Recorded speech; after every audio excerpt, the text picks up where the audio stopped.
Muito obrigado, Sr. Presidente. Eu gostava de clarificar uma ideia que pode ter sido mal interpretada daquilo que foi dito no início desta reunião. De facto, nós tínhamos consensualizado que até hoje iríamos apresentar um primeiro conjunto de pedidos de documentação, mas, como faz parte do nosso regulamento, a qualquer hora e em qualquer momento é possível sempre alargar o conjunto de pedidos desta natureza.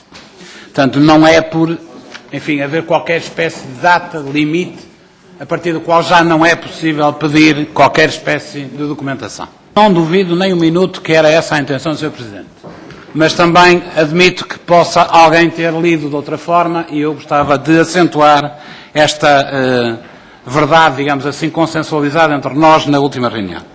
Sr. Presidente, eu começava por apresentar o conjunto de documentos que nós pedimos, entregando já na passada sexta-feira na Comissão vários pedidos, a começar pelo Ministério das Finanças, ao qual nós pedimos a cópia do contrato de promessa de venda do Banco BPN ao Banco BIC e eventuais alterações ou versões subsequentes deste contrato de promessa. Também uma cópia do contrato final estabelecido no dia 30, isto é, na sexta-feira, para análise, e ainda ao Ministério das Finanças um conjunto de todos os documentos, todos os estudos, chamemos assim, de custo-benefício realizados quer pelo Governo, pelo Ministério das Finanças, subentende-se, ou encomendados pelo Ministério a entidades terceiras sobre as três alternativas existentes, isto é, liquidação do banco, integração na esfera pública e reprivatização do BPN.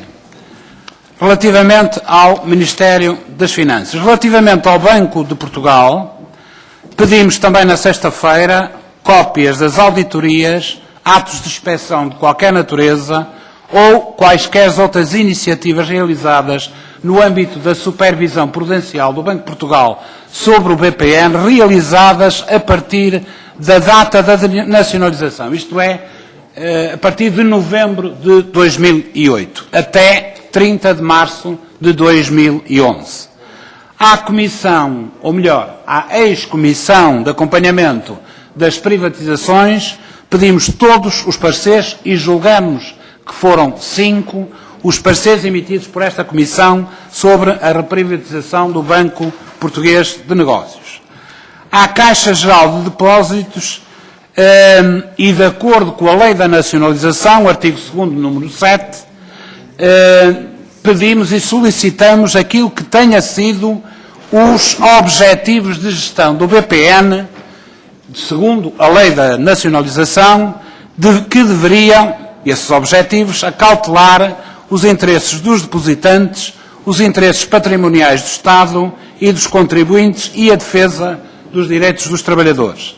E, simultaneamente, pedir à Caixa Geral de Depósitos, ao Conselho de Administração, cópias de atas de quaisquer reuniões internas da direção da Caixa Geral de Depósitos que tenham tido lugar entre 1 de novembro, de 2008 e 30 de março de 2012, naturalmente relativamente ao BPN, com a transcrição de todos os debates e deliberações adotadas.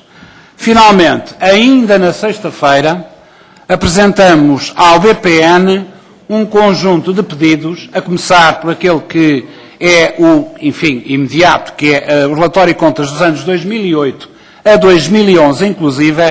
Eu estive a analisar a documentação que entrou na primeira comissão de inquérito e tenho para mim que numa fase inicial não foi remetido o relatório de contas de 2008, mas porventura terá sido remetido numa fase posterior, já em junho de 2009. Portanto, caso esteja na posse da Comissão, este pedido de 2008 é naturalmente dispensável. Além disso, solicitamos ao BPN um conjunto de informações desagregadas, sem prejuízo, portanto, dos relatórios, relativas a diversas datas, ou seja, relativas a determinados momentos-chave. E quais são esses momentos-chave? São 30 de setembro de 2008, 31 de outubro de 2008, o período de 31 de outubro de 2008 a 31 de dezembro do mesmo ano e depois os anos subsequentes, isto é, 2009, 2010 e 2011. E que informação desagregada é que nós pedimos relativamente a estas datas e estes momentos? O número de depositantes, o volume de depósitos e o volume de crédito concedido pelo BPN. E ainda a indicação dos rácios de solvabilidade do BPN relativamente àquelas datas que atrás referi. Também, relativamente a diversos períodos que vou passar a enumerar, e os períodos são, julgo, se houver alguma dúvida, posso explicar, nós entendemos este o critério. 1 de julho a 31 de outubro de 2008, um período. 1 de novembro de 2008 a 31 de dezembro, outro período. Ano 2009, ano 2010 e ano 2011, o que é que nós queremos saber de uma forma desagregada? O número de depositantes e respectivo montante eventualmente transferido do BPN para a Caixa, o mesmo dado, mas em sentido contrário, isto é, o número de depositantes e respectivo montante que eventualmente tenha sido transferido da Caixa para o BPN e também o valor do crédito transferido do BPN para a Caixa ou da Caixa para o BPN naqueles 5 períodos de tempo que eu referi há pouco. Para além disso, Sr. Presidente, acabo de entregar um novo pedido de documentação que suponho terá já chegado à mesa. Muito bem, e que eu passaria a enumerar. Relativamente ao Caixa Geral de Depósitos, nós pretendíamos saber a relação individualizada de todos os apoios de emergência à liquidez concedidos pela Caixa ao BPN entre 1 de julho de 2008 e 30 de março de 2012.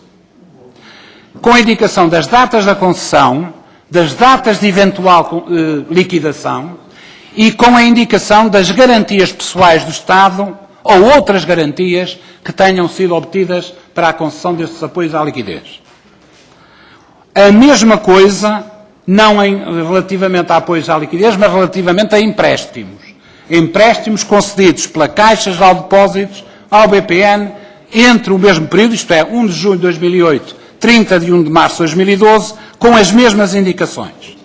Terceiro, a relação de todos os empréstimos que a Caixa Geral de Depósitos tenha concedido até 30 de março de 2012 aos 3 veículos criados para parquear ativos do BPN, isto é, Par Valoran, Par UPS e Par Participações SA, com indicações também de garantias eventualmente existentes.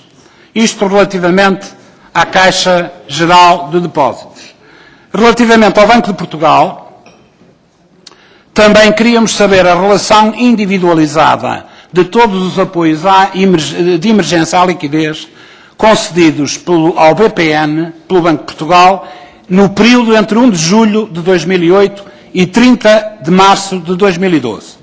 Portanto, inclui, se bem repararam, estes pedidos um período imediatamente anterior à nacionalização, os períodos que vai, no fundo, coincidir com a gestão do a última gestão privada do BPN, a gestão do Dr. Miguel Cadilho.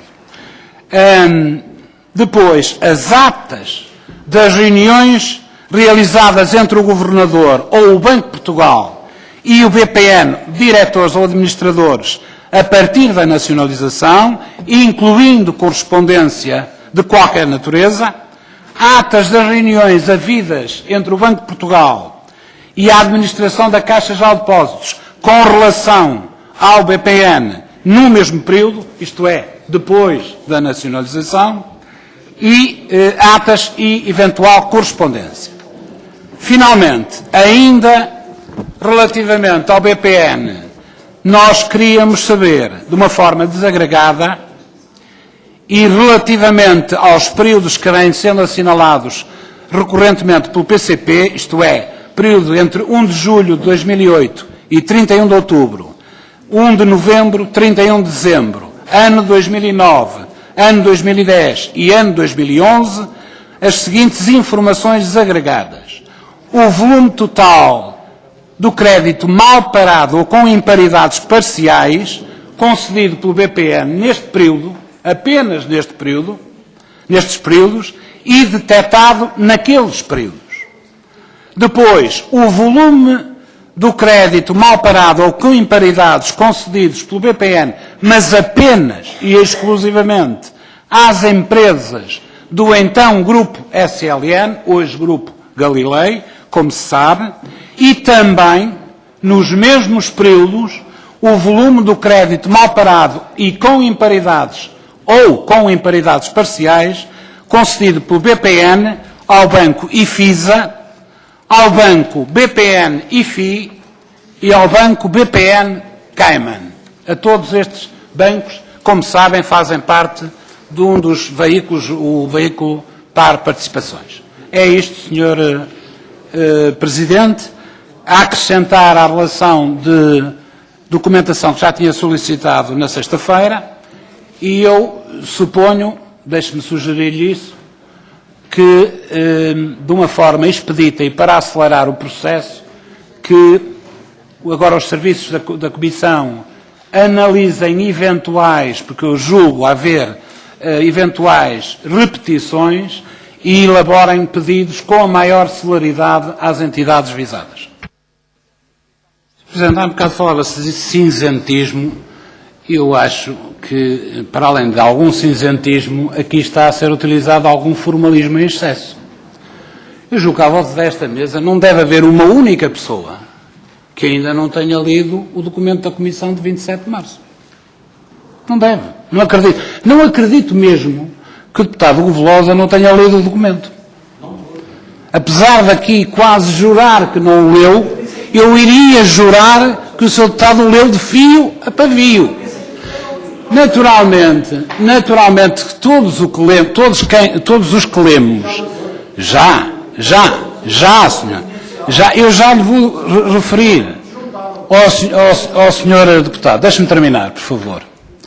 Naturalmente, como é evidente, todos os que leram, e suponho que foram muitos, o documento, também leram que aquele documento está expurgado de elementos confidenciais e que a versão definitiva, e bem, foi pedida pelo Sr. Deputado Hugo Velosa, mas não altera substancialmente afirmações que lá vêm.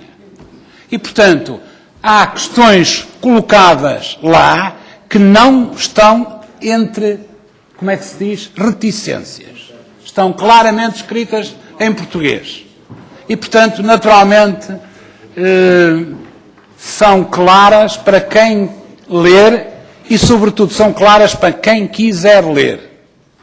Mas há aqui uma questão levantada pelo Sr. Deputado Hugo Velosa que me parece mais importante, se me permita, que é, e isto é um pouco para a Presidência, para o Sr. Presidente, que é a questão relativa às audições.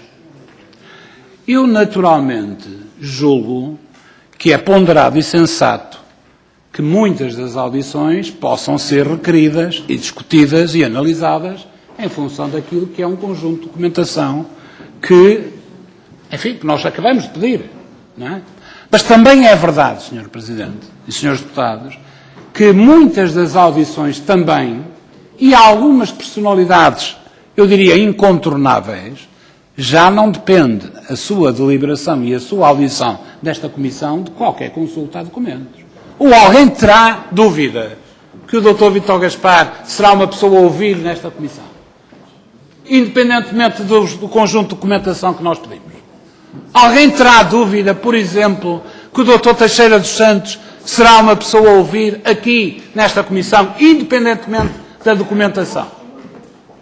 Eu não tenho dúvidas. E, portanto, o que eu sugeria, Sr. Presidente, é que, independentemente do envio da documentação e da recepção da documentação que acabamos de pedir, o Sr. Presidente, se houver consenso, agendasse já para a próxima reunião a definição de um conjunto de audições, para que nós não estejamos a perder tempo.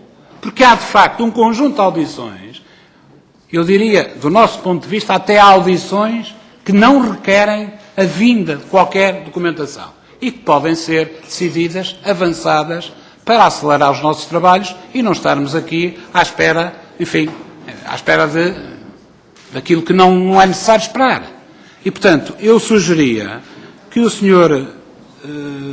Presidente, naturalmente, se houver consenso nesta direção, na próxima reunião fosse colocada como na ordem de trabalhos a questão da metodologia a adotar no conjunto de audições a formular por esta Comissão e na definição e decisões relativamente a esta matéria.